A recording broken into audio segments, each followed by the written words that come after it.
Francis was doing some media. He was over on Dan Le Batard. Now, I single-handedly got him on Le Batard, and nobody's thanked me for getting him on Le Batard. That's weird.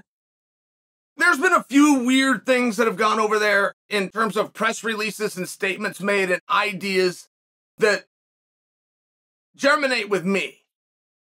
And when they came to fruition, you hear the story, but it doesn't involve yours truly. That's a little bit weird. But when I did go listen to Francis, boy, I heard him talking about Tyson Fury. I heard him talking about he wasn't paid enough.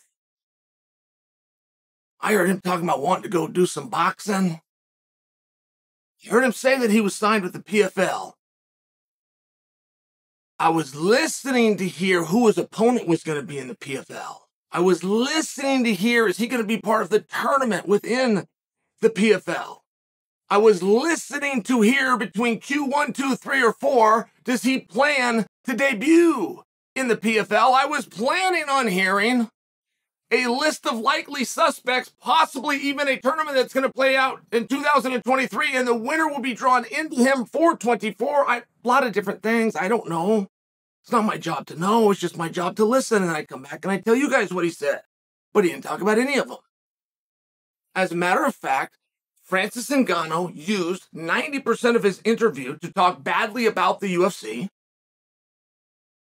He used 9% of his interview to talk about the fact that he would like to go and box, but has no opponent and no promoter looking at him and no date in mind or no official trainer and sparring partners lined up.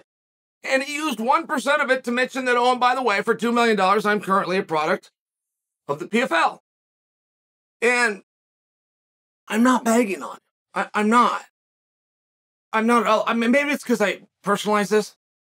I took a gal out. Let me leave her name out of it. I wasn't a big Don Juan. I wasn't great at walking up to a girl and getting her number and taking them out on dates. This wasn't really my thing. I spent my nights in the practice room.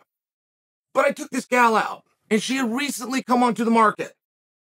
And we went to a great place. It was called the Roadhouse. Roadhouse that ended up getting bought out down in Eugene by Outback. But we went when it was still Roadhouse. You still take your nuts. You throw them right onto the floor. And she talked about the guy the entire time. She explained to me why, though. She explained to me why she's so glad she's not dating him. She explained to me everything that went wrong. She also explained to me that was the first date that she ever had. That they shared their first dance in 7th grade, and they went through high school, and they went to both proms, and now here we are at 22, and we got through college, even though it was separate colleges, and here's what he did, and here's, and I sure am glad that he's gone. And I paid the bill, and I took her home. And she thought we were going to go out dancing, but I took her home. And she said, why are we home? And I said, I really enjoyed you. She said, thank you, I enjoy you. I said, but I need you to do one thing.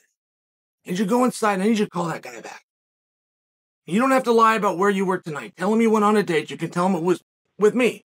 Don't hide anything. Call him back, because you're not over him yet. Nothing she had said was good, but I knew she wasn't over him yet. And she got it.